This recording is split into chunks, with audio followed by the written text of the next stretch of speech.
우리나라 사람들 중에 약자들이 많습니다. 그 중에 경제적인 약자들이 있습니다. 이런 경제적인 약자들 중에서 불법 사채업자들로 인하여서 고통을 당하는 국민들이 있습니다. 이런 국민들을 위하여서 일하는 시민단체가 있습니다. 그 시민단체의 이름은 민생연대입니다. 이 민생연대는 불법 사채업자로부터 고통당하고 있는 국민들을 위하여서 만들어졌고 지금까지 16년 동안 유지되고 있습니다. 이 민생연대의 대표는 송태경이란 사무처장입니다. 이 송태경 사무처장은 40살 때부터 이 민생연대에서 일을 하였고 불법 사채업자를 통하여서 고통당하고 있는 국민들을 만나고 그 사람들을 위해서 무료 상담하는 일을 16년째 해왔습니다. 시민연대이기 때문에 많은 수입이 없었습니다. 한 달에 많이 가져가면 50만 원, 적게 가져가면 30만 원. 자기의 수입을 그렇게 가져가면서 16년 동안 정말 거의 무료로 사람들을 상담해 주었습니다. 이 사람의 도움을 통하여서 무려 2,000명 가까운 사람들이 이 불법 사채업자의 늪에서 벗어나서 새로운 인생을 살아갈 수 있는 계기를 맞게 되었습니다. 그런데 점점 후원이 끊어지고 급기야 코로나 때문에 이제 거의 문을 닫게 되었어요. 그런데 얼마 전에 모 방송국에서 이 민생연대의 송태경 사무처장에 대해서 방송을 했어요. 그래서 이틀 만에 2,800만 원이라는 후원금이 그렇게 거쳐진 거예요. 그래서 이분이 하는 말이 뭔가 하면 앞으로 3년 더 제가 더 일을 할 수 있게 되었습니다. 그렇게 방송에서 말하는 것을 본 적이 있습니다. 지금도 많은 사람들이 이 불법 사채업자로 인하여서 고통을 당합니다. 그런데 왜 이런 일이 계속되고 있는가 하면 우리나라의 대부 업체 등록이 허가제나 인가제가 아니라 그냥 등록제이기 때문입니다. 그래서 일정한 조건만 갖추고 등록을 하게 되어지면 합법적인 단체로 인정받는 거예요. 그 후에 불법적으로 경영하던 그거는 국가가 더 이상 합법적인 단체이기 때문에 간섭할 수가 없는 겁니다. 또 개인마다 이자를 계산하는 것이 굉장히 복잡하기 때문에 금감원조차도 일반적인 상담밖에 해주지 못합니다. 이런 어려움들이 있기 때문에 많은 사람들이 불법 사채업자 돈을 빌렸는데 그 사람들한테 이자를 가지고 엄청난 돈을 그렇게 갚아야 되는 위기에 그렇게 놓였는데 이 송태경 사무처장은 정치 경제학을 전공한 사람입니다. 그래서 이 분야에 아주 전문적인 지식을 가지고 있기 때문에 자신을 상담한 사람들을 찾아와서 그 사람들로부터 불법 사채업자의 늪에서 지금까지 도움을 주고 있습니다. 저는 이렇게 일하는 분들이 있기 때문에 아직까지 우리나라에도 소망이 있다라는 생각을 가지게 되어집니다. 국가가 지금까지 많은 복지제를 하고 있지만 이렇게 사각지대에 놓인 사람들이 있어요. 국가도 도움을 줄 수 없는 그런 사람들에게 이런 분들이 있기 때문에 그런 어려움에서 그들이 건져주는 이런 일을 하고 있는 것을 보면서 여전히 가슴 한쪽은 따뜻해 오는 것을 느끼게 될 수가 있습니다. 사랑하는 여러분, 사도 바울은 지금 예수 믿기 전에 우리의 상황이 바로 죄의 종이었다는 것을 끊임없이 사도 바울은 강조하였습니다. 예수 믿기 전에 우리는 모두가 다 죄의 종이었고 사망의 종이었습니다. 그로 인하여서 죽음에 이를 수밖에 없는 그런 자들이었습니다. 하지만 예수님을 믿고 난 후에 우리는 더 이상 사망의 그늘 가운데 있는 것이 아니라 생명으로 옮겨졌고 영생을 얻은 자로서 이 땅에서 새 생명을 얻은 자로서 살아가게 하셨습니다. 더 이상 죄의 종이 아니라 의의 종이 되었고 더 이상 죽음의 권세 있는 것이 아니라 생명을 얻은 사람으로 우리의 신분이 그렇게 바뀌어졌습니다. 그러므로 사도 바울은 너희가 더 이상 너희를 향하여서 죄와 사망이 너희를 주장하지 못한다. 너희가 더 이상 율법 아래 있지 않고 은혜 아래 있다. 그러므로 너희 자신들을 의의 종으로 들여서 거룩함에 이르고 더 나아가서 거룩함의 열매를 계속해서 맺어 가야 한다 라고 사도 바울이 지금까지 로마서를 통하여 말하였습니다. 그러자 이런 사도 바울의 주장을 들으면서 사도 바울이 너무 율법을 훼손하고 있지 않느냐 하는 우려하는 유대 그리스도인들이 있었습니다. 여러분, 유대인들은요 율법을 절대시했습니다. 율법을 하나님이 자신들에게 주신 하나님의 말씀으로 받았을 뿐만 아니라 율법을 잘 지켜야 구원을 받고, 율법을 잘 지키는 것이 하나님 앞에서 경건한 사람이라고 인정받는 길이다 라고 생각하면서 율법을 아주 절대시했어요. 그렇기 때문에 이 유대인들은 예수님마저도 율법을 순종하지 않는다 하면서 예수님을 비난했어요. 그러므로 이 사도 바울이 전하고 있는 로마서를 읽는 사람들이 무슨 걱정하고 있는가? 사도 바울이 지금 율법을 훼손하고 있지 않느냐? 그러면 다른 유대인으로부터 공격을 받게 되어진다. 이런 마음의 염려를 가지고 있는 유대인 그리스도인들이 충분히 있을 수 있습니다. 그러므로 사도 바울은 이런 사람들 향하여서 먼저 무엇을 말하고 있는가 하면, 우리 예수 믿는 사람들은 율법에서 완전히 해방된 사람들이다 라는 것을 먼저 강조합니다. 1절 말씀 볼까요? 1절 볼까요? 시작. 형제들아, 내가 법하는 자들에게 말하노니 너희는 그 법이 사람이 살 동안만 그를 주관하는 줄 알지 못하느냐. 형제들아, 이 자신을 걱정하고 있는 유대인 그리스도인을 향하여서 형제들아 부르면서 일반적인 것을 먼저 이야기합니다. 무엇을 말하고 있는가 하면, 법을 너희가 알고 있지 않느냐? 생각해봐라. 그 법은 살아있는 사람에게만 적용되는 것이지 사람이 죽으면 더 이상 그 법은 적용되지 않는다 라는 것을 이야기합니다. 우리 세상에 많은 법들이 있어요. 많은 법들이 있는데 그 법은요, 우리가 살아있을 때만 우리에게 적용하고 그 법을 어긴 사람들을 처벌을 할 수가 있는 거죠. 그러나 만약에 우리가 죽고 나면요, 그 법은 더 이상 우리를 처벌할 수 없어요. 우리가 살아있을 때 짓는 죄가 있는데 우리가 죽으면 더 이상 우리가 과거에 죄를 지었다 해서 감옥에 넣거나 벌금을 매길 수가 없는 거예요. 법은 살아있는 사람들에게만 적용되는 것이다 라고 사도 바울이 말하면서 2절 3절에서 무엇을 말하고 있는가 하면, 결혼관계를 이야기하면서 아내는 남편에게 법으로 매여 있고 남편도 아내에게 법으로 매여 있지만 어느 중에 하나로 죽으면 그 법은 끝이 난다 라는 것을 이야기하는 겁니다. 우리가 결혼함을 통하여서 남자와 여자는 남편과 아내의 관계로 바뀌게 되어집니다. 그런데 결혼했는데 남편이 아내 몰래 다른 여자와 관계를 맺거나, 아니면 아내가 남편 몰래 다른 남자와 관계를 맺게 되어지면 그것은 무엇인가 하면 간음죄가 되는 거예요. 간음죄 되는 거죠. 정상적인 남편과 아내가 있는데 그런 바운드를 넘어서서 다른 이런 악한 죄를 저지르면 그것은 다른 배우자한테 간음죄를 저지르는 거예요. 그런데 한 남편이 죽었어요. 그러면 이 아내가 있어요. 또 아내가 죽었어요. 남편이 있어요.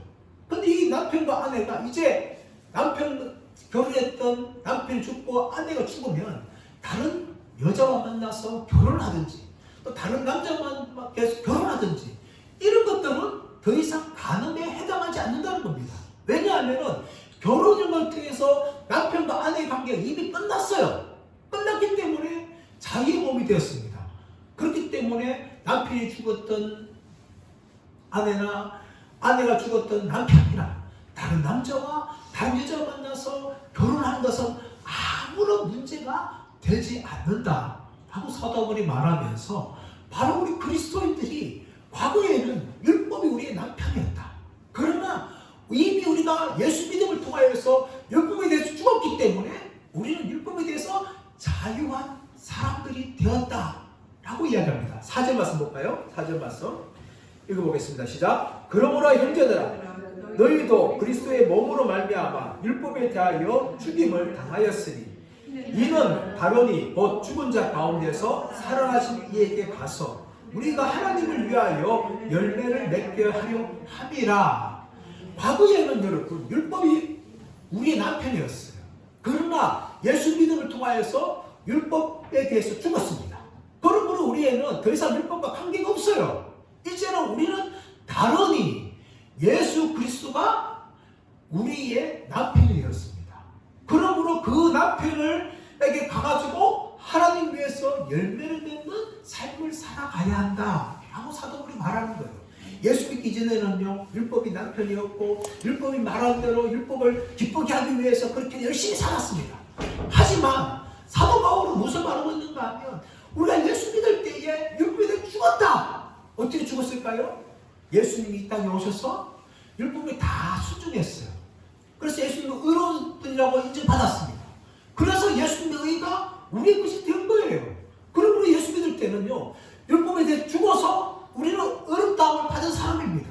그 대신에 더 이상 율법이 우리의 남편이 아니라 예수님이 우리의 남편이 되었기 때문에 우리는 하나님을 위하여 열매를 맺는 그런 사람이 돼야 된다고 사도 바울이 그렇게 우리에게 말하고 있는 것입니다. 거기에 대해서 5절 말씀 보시면 우리가 육신에 있을 때에는 율법으로 말미암는 죄의 종력이 우리 지체 중에서 역사하여 우리로 사망을 위하여 열매 맺게 하였더니 라고 이야기합니다. 우리가 육신에 있을 때는 율법으로 말미암아 죄의 종력이 우리 지체 중에서 역사하여 사망을 위하여 열매를 맺었어요. 그러나 예수 믿는 우리는요, 율법에 대해서 뭡니까? 죽임을 당한 존재입니다. 죽임을 당했기 때문에 이제는 율법을 맺는 것이 아니라 예수를 위해서 열매를 맺는 새 사람이 되었다는 것을 사도 바울이 우리에게 말하는 거죠. 그런데 여러분, 우리 예수 믿을 때에 율법에 대하여 죽임을 당하였다라고 사도 바울이 말합니다. 이 죽임을 당했던 것은 죽음의 완결성, 최종성을 이야기합니다. 여러분, 죽으면 몇 번 죽어요? 한 번 죽습니다. 한 번 죽으면 더 이상 살아날 수가 없어요. 그것이 죽음에 가져오는 최종성입니다. 우리도 마찬가지로 율법에 대해서 완전히 죽었다는 겁니다. 완전히 죽었어요. 근데 죽으면요, 우리가 율법에 의해서 스스로 죽는 것이 아니라 죽임을 당한 겁니다. 왜 당했어요? 예수님께서 십자가의 죽으심을 통하여서 율법을 완전히 이뤘기 때문에 우리는 율법을 이룰 필요가 없이 율법에 대해서 완전히 죽어서 이제는 전혀 율법과 관계없는 자들이 되었고 이제는 하나님을 위하여서 열매를 맺는 그런 사람들이 되었다라고 사도 바울이 말하면서 이제는 더 이상 율법을 섬기는 것이 아니라 우리는 예수님을 위해서 섬기는 사람이 되어야 된다. 6절에서 말씀하고 있습니다. 6절 말씀 보시면 이제는 우리가 얽매였던 것에 대하여 죽었으므로 율법에서 벗어났으니 이러므로 우리가 영의 새로운 것으로 섬길 것이요 율법 조문의 무거운 것으로 아니할 것이니라. 이제는 여러분 율법이 벗어났어요. 율법의 종에서 벗어났습니다. 그래서 뭐라고 하는가 하면 우리가 영의 새로운 것으로 섬길 것이다. 영의 새로운 것을 섬긴다는 무슨 말인가 하면 성령의 새로운 방법으로 하나님을 섬긴다라고 이야기합니다. 과거에는 율법의 종이 되어서 율법을 열심히 지키려고 율법을 섬겼어요.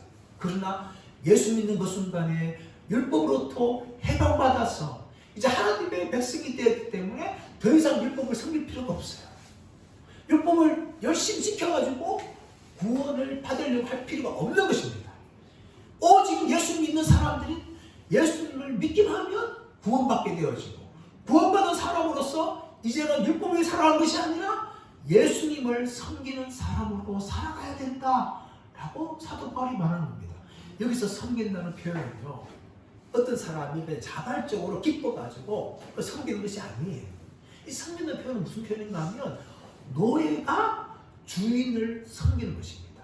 우리가 예수 믿기 전에 죄의 종일 때, 율법의 종일 때는 죄의 노예가 되어서, 율법의 노예가 되어서 그 죄 가운데 살아갔어요.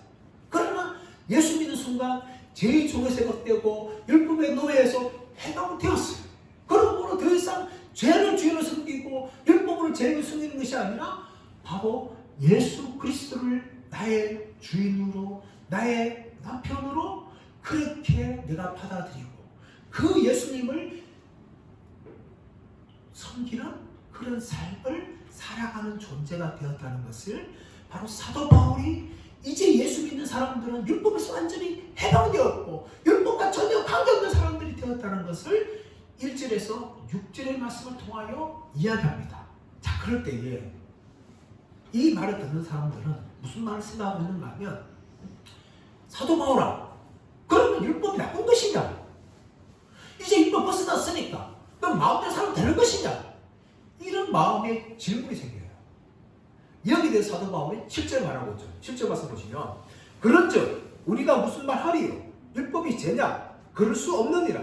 율법으로 말미암지 않고는 내가 죄를 알지 못하였으니 곧 율법이 탐내지 말라 하지 아니하였더라면 내가 탐심을 알지 못하였으리라. 사도 바울은 무슨 말합니까? 7절 초반의 말씀 보시면 그런즉 우리가 무슨 말 하리요? 율법이 죄냐? 그럴 수 없다. 우리가 예수 믿는 순간에 율법의 종에서 벗어났다고 해서 율법은 죄가 아니다. 율법은 나쁜 것이 아니다. 사도 바울이 말하고 있는 거죠.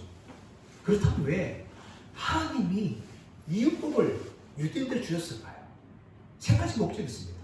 하나는 무엇인가 하면 바로 율법을 통하여 죄를 깨닫게 되는 것입니다. 7절 하반절 말씀 보시면 율법으로 말미암지 않고는 내가 죄를 알지 못하였으니 곧 율법이 탐내지 말라 하지 아니하였더라면 내가 탐심을 알지 못하였느니라. 이렇게 말하고 있습니다. 다시 말하면 율법이 뭡니까? 율법은 우리가 죄인이라는 것을, 죄가 무엇인지를 우리로 하여금 알게 한다는 겁니다. 이미 우리는 로마서 3장 20절 말씀을 통하여서 율법은 우리에게 죄를 깨닫게 한다는 말씀을 들었습니다.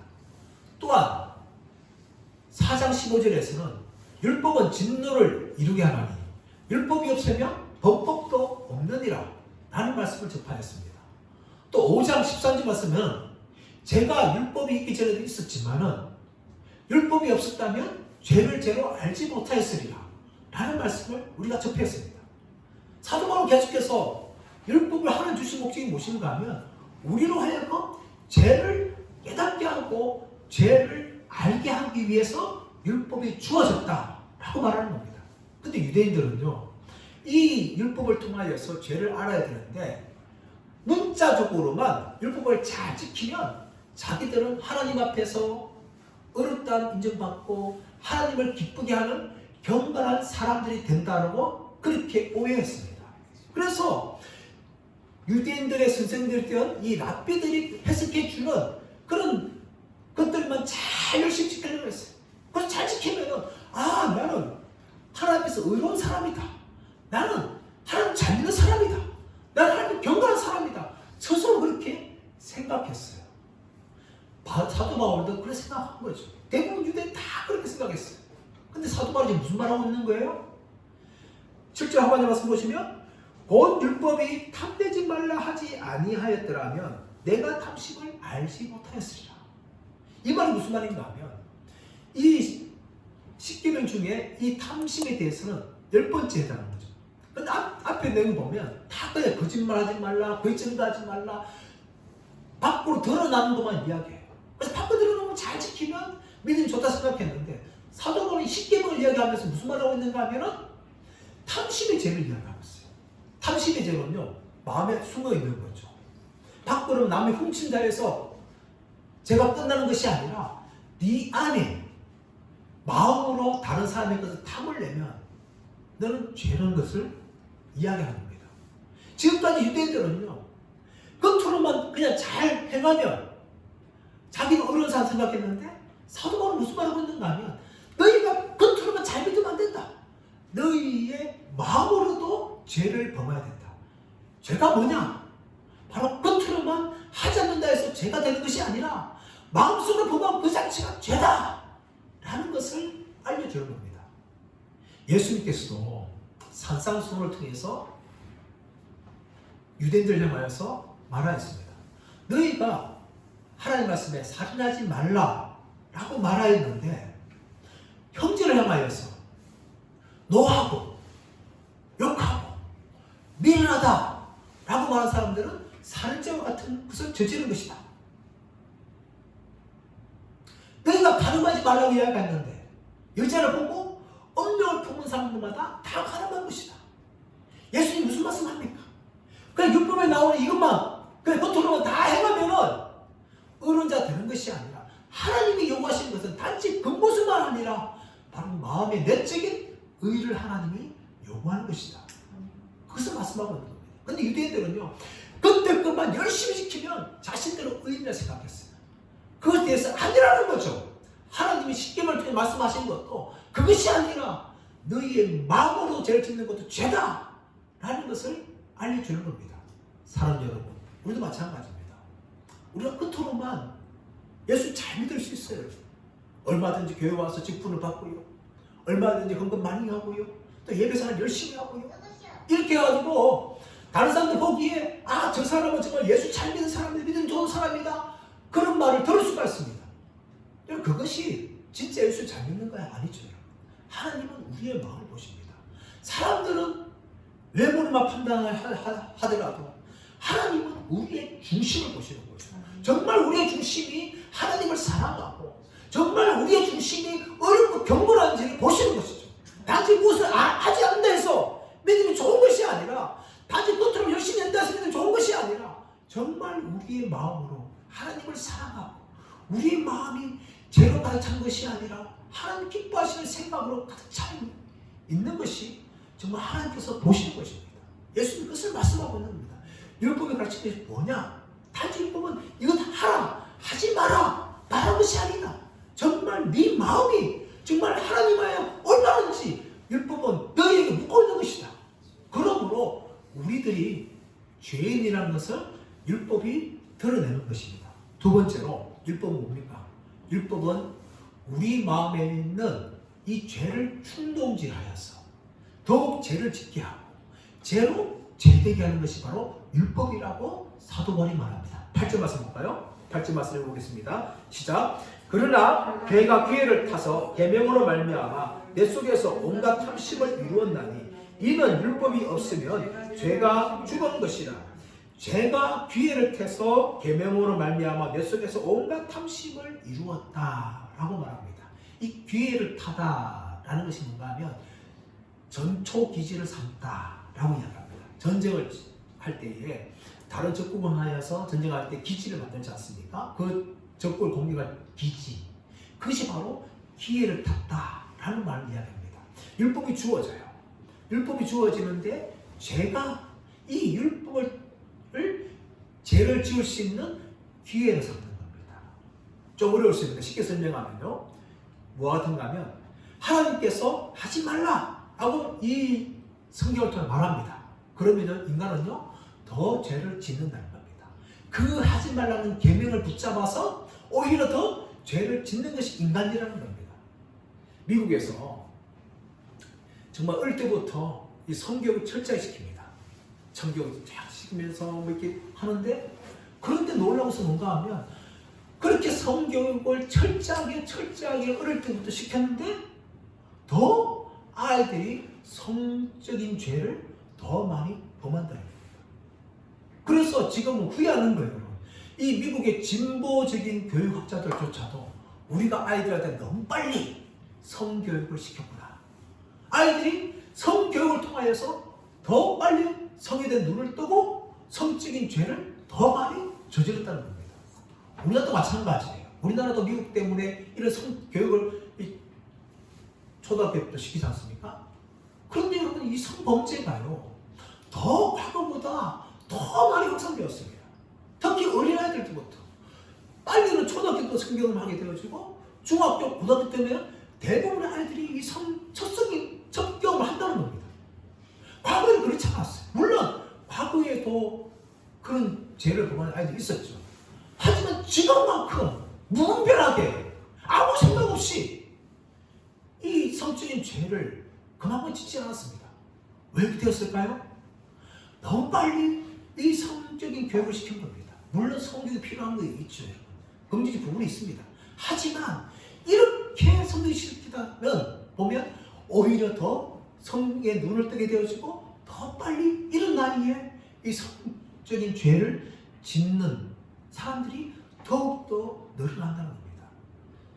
하나님께서 아담과 하와를 지으시고 에덴 동산에 온갖 나무를 통해서 열매를 맺게 하였습니다. 하나님께서 한 가지를 금하셨어요.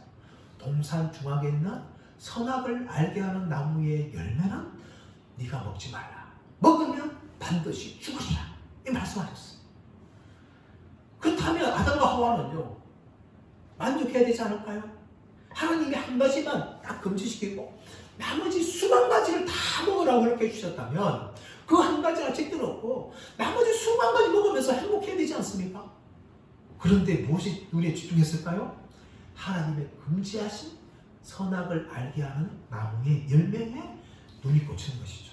그 마음 가지고 있으니까 뱀이 유혹하니까 하와가 넘어지고 아담도 넘어져서 에덴 동산에서 쫓겨나고 이 아담 때문에 온 인간에게 죄가 들어오게 되어지고 제일 종이 되는 이런 불행이 찾아오게 된 것입니다. 마찬가지로 율법이 하지 말라 이렇게 금하면요, 인간은 더 죄를 짓고 싶어합니다. 우리 안에 있는 죄가 있기 때문에 그 죄가 더욱더 율법 때문에 충동지 받아서 더 많은 죄를 짓는 거죠. 여기에 대해서 12절, 13절 구체적으로 말하고 있습니다. 12절, 13절 말씀 보시면 이로 보건대 율법은 거룩하고 계명도 거룩하고 의로우며 선하도다. 그런즉 선한 것이 내게 사망이 되었느냐? 그럴 수 없느니라. 오직 제가 죄로 드러나기 위하여 선한 그것으로 말미암아 나를 죽게 만들었으니 이는 계명으로 말미암아 죄로 심히 죄되게 하려 함이라. 12절 말씀 보시면 율법은 거룩하고 계명도 거룩하고 의로우며 선하도다. 율법 자체는 악이 아닙니다. 죄가 아니에요. 아무 문제 없습니다. 하나님의 거룩한 말씀이에요. 선하신 말씀이에요. 그런데 그 율법이 인간에게 찾아오면 그 율법을 인하여서 제가 피해를 타고 그 율법의 계명을 말미암아 오히려 더욱더 죄를 짓게 된다라고 사도 바울이 말하는 겁니다.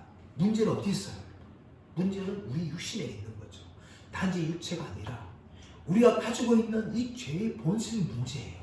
이 죄의 본성이 율법을 기회로 삼아서 더욱더 죄를 짓는 가운데 나가게 된다라고 사도 바울이 말하고 있는 것입니다. 세 번째, 율법은 죄인을 죽인다고 사도 바울이 말합니다. 9절 말씀 볼까요? 9절 말씀 시작. 전에 율법을 깨닫지 못했을 때에는 내가 살았더니 계명의 이름에 죄는 살아나고 나는 죽었도다. 전에 율법을 깨닫지 못했을 때라고 이야기합니다. 여러분, 사도 바울은요, 바리새인입니다. 바리새인. 특별히 사도 바울은 어릴 때부터 이 율법의 전문 교육을 받았어요. 사도 바울이 태어난 것은 길리기아성 다소에 태어나고 그는 로마 시민이었어요. 그런데 이 사도 바울의 아버지가 이 사도 바울을 당대의 가장 유명한 율법학자였던 가말리엘에게 보내서 유학을 시킵니다. 어릴 때부터 이 가말리엘 제자가 되어서 사도 바울은 열심히 율법이 무엇인지에 대해서 배웠어요. 그리고 보통 유대인들은요, 성경을 굉장히 많이 합니다. 그래서 많이 알고 많이 합성도 합니다. 그런데 그 중에서도 사도 바울은 가장 유명한 이 가말리엘 선생 밑에 가서 율법에 대해 배웠기 때문에 엄청나게 율법에 대해서 알았어요. 그런데 사도 바울이 무슨 말하고 있는가 합니까? 전에 내가 율법을 깨닫지 못했을 때 사도 바울 율법을 배우지 않았다. 율법을 알지 못했다. 그걸 말한 것이 아니에요. 무슨 말입니까? 율법을 깨닫지 못했다는 겁니다. 무슨 말일까요? 율법이 진정으로 무엇을 우리에게 요구하는지 그것을 사도 바울이 깨닫지 못했다는 겁니다. 대부분의 유대인들은 그런 마찬가지예요. 율법의 그 문자적인 걸 알게 되었지 율법의 그 정신을 알지 못했던 것이죠. 그럼 예수님께서 바리새인들을 향하여서 그렇게 공격하고 있지 않습니까? 너희가 박하에 11조가 드리지만은 율법의 의와 인과 신을 버렸다. 율법의 정신을 모른다는 겁니다. 마찬가지로 사도 바울은 열심히 율법을 배웠지만 율법에 대해서 깨닫지 못했어요. 그런데 예수 믿고 난 후에 율법을 깨닫게 됩니다.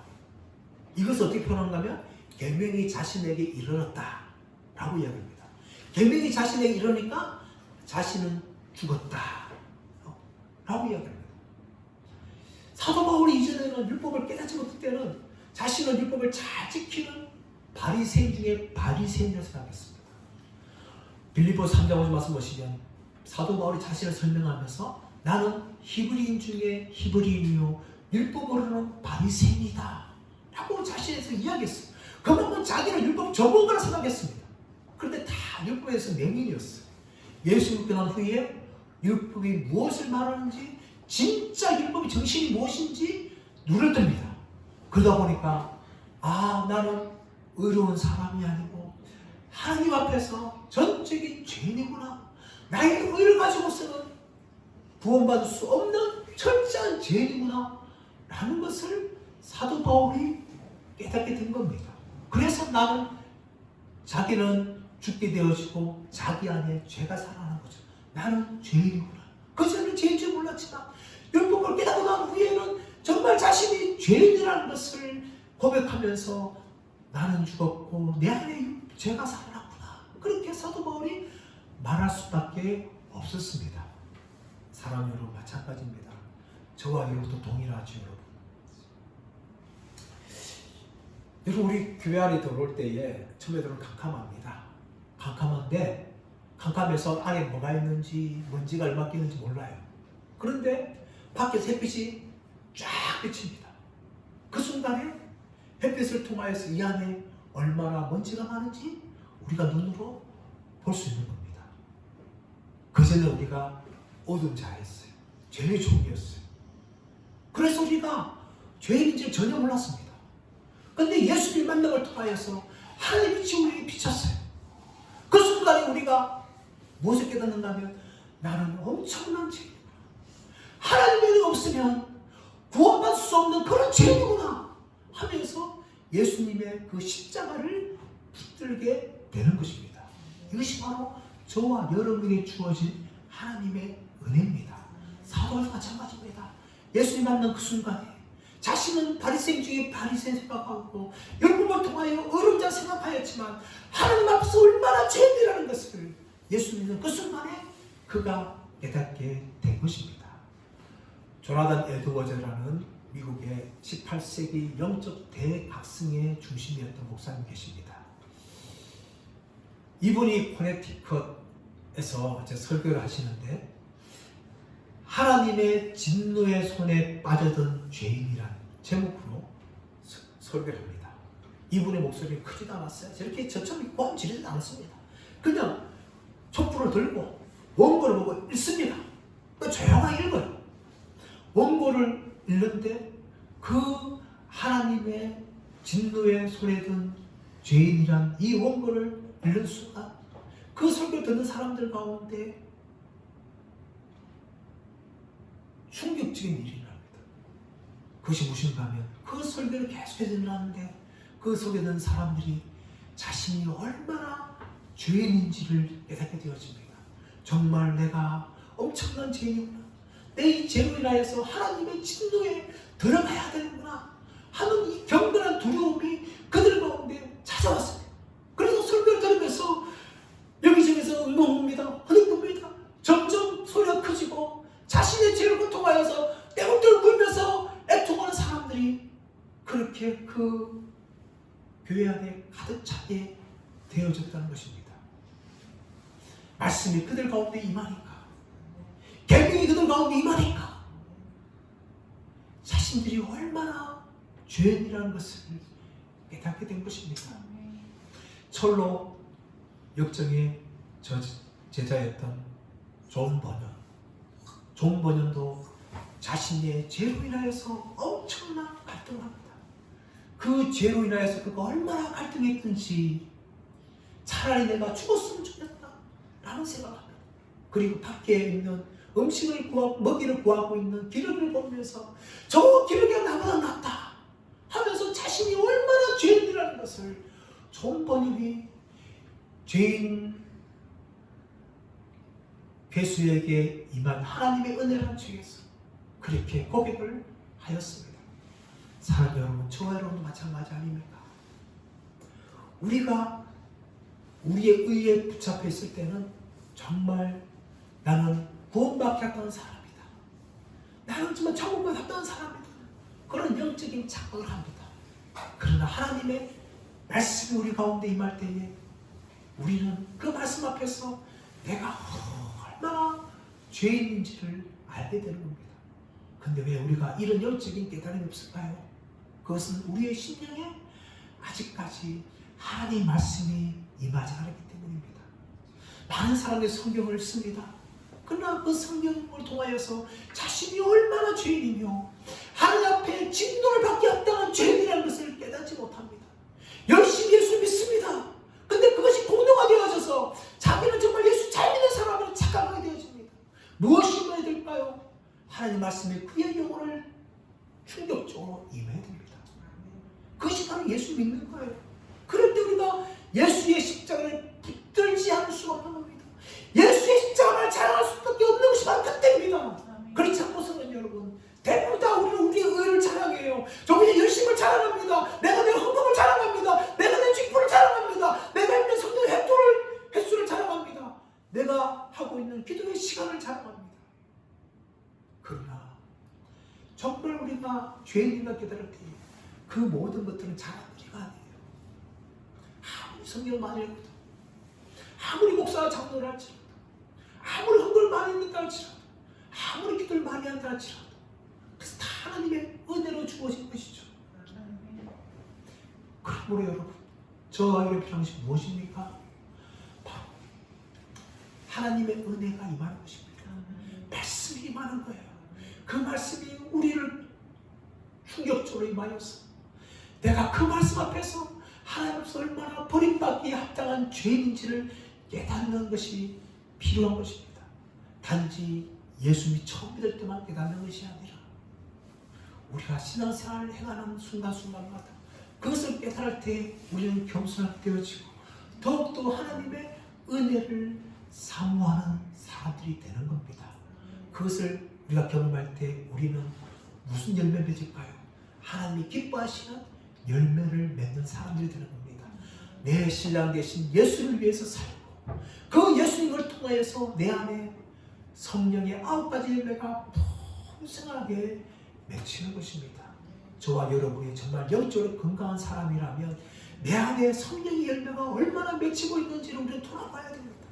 그 열매가 풍성하면 풍성할수록 우리는 정말 예수 잘 믿는 사람들이라고 인정받을 수 있을 것입니다. 하지만 성령의 열매, 오직 성령의 열매는 사랑과 희락과 화평과 오래 참음과 자비와 양선과 충성과 온유와 절제니 이 같은 것을 금지할 법이 없다라고 갈라디아서 5장 22절 23절에 말씀하고 있는데 이 성령의 열매가 우리 안에 정말 맺어지고 있는지를 우리가 돌아봄을 통해서 내 안에 정말 하나님의 은혜가 임하고 있는지 내가 말씀을 서고 있는지를 우리가 확인할 수가 있는 것입니다. 사랑하는 여러분, 이제 우리는 더 이상 죄의 종이 아닙니다. 또 율법이 우리의 남편이 아닙니다. 예수 믿는 순간 우리는 죄의 종에서 의의 종이 된 줄 믿습니다. 그리고 율법이 남편이 아니라 예수 그리스도께서 내 남편인 줄 믿습니다. 그러므로 우리는 예수님을 인하여서 하나님을 위하여 풍성한 열매를 맺는 사람들 되기를 축복합니다. 매일매일 말씀 앞에 섬을 통하여서 내가 얼마나 하나님 앞에 죄인지를 돌아보고 그 말씀을 사모하면서 그 말씀 내게 임함을 통해서 내 영혼을 기경하고 또 하나님을 기쁘시게 하는 풍성한 열매 맺는 성도들이 되기를 축복합니다. 그래서 나는 공도 없고 나는 아무것도 아니지만 오직 십자가만을 자랑하며 십자가만을 붙들며 우리의 믿음의 길을 걸어가는 저와 여러분들 되시기를 예수님의 이름으로 축원합니다.